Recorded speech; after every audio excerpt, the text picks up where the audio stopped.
সাম্প্রতিক যে আন্দোলন এবং রাজনৈতিক জোট বা একীভূত হওয়া নিয়ে বিষয়, সেই বিষয়ে আমরা স্পষ্ট করেছি জাতীয় নাগরিক পার্টি তার লক্ষ্য উদ্দেশ্য নিয়েই এগোবে। কোন রাজনৈতিক গ্রুপ যদি মনে করে যে এই লক্ষ্য উদ্দেশ্যের সাথে তারা একমত, তারা আমাদের সাথে আসতে পারে।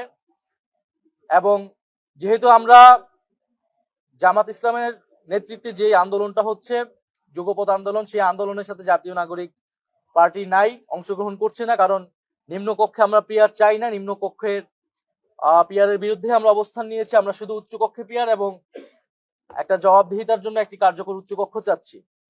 ফলে সেটাকে নিশ্চিত করে যাতে জুলাই সনদ বাস্তবায়ন করা হয়। ফলে আমরা এই মুহূর্তেই কোনো জোট ভিত্তিক আমরা চিন্তা ভাবনা করছি না যে আমাদের যে বড় রাজনৈতিক দল রয়েছে তাদের সাথে, বরং জাতীয় নাগরিক পার্টি তার স্বতন্ত্র রাজনৈতিক উদ্দেশ্য নিয়ে আগাবে এবং জনগণকে ঐক্যবদ্ধ করবে।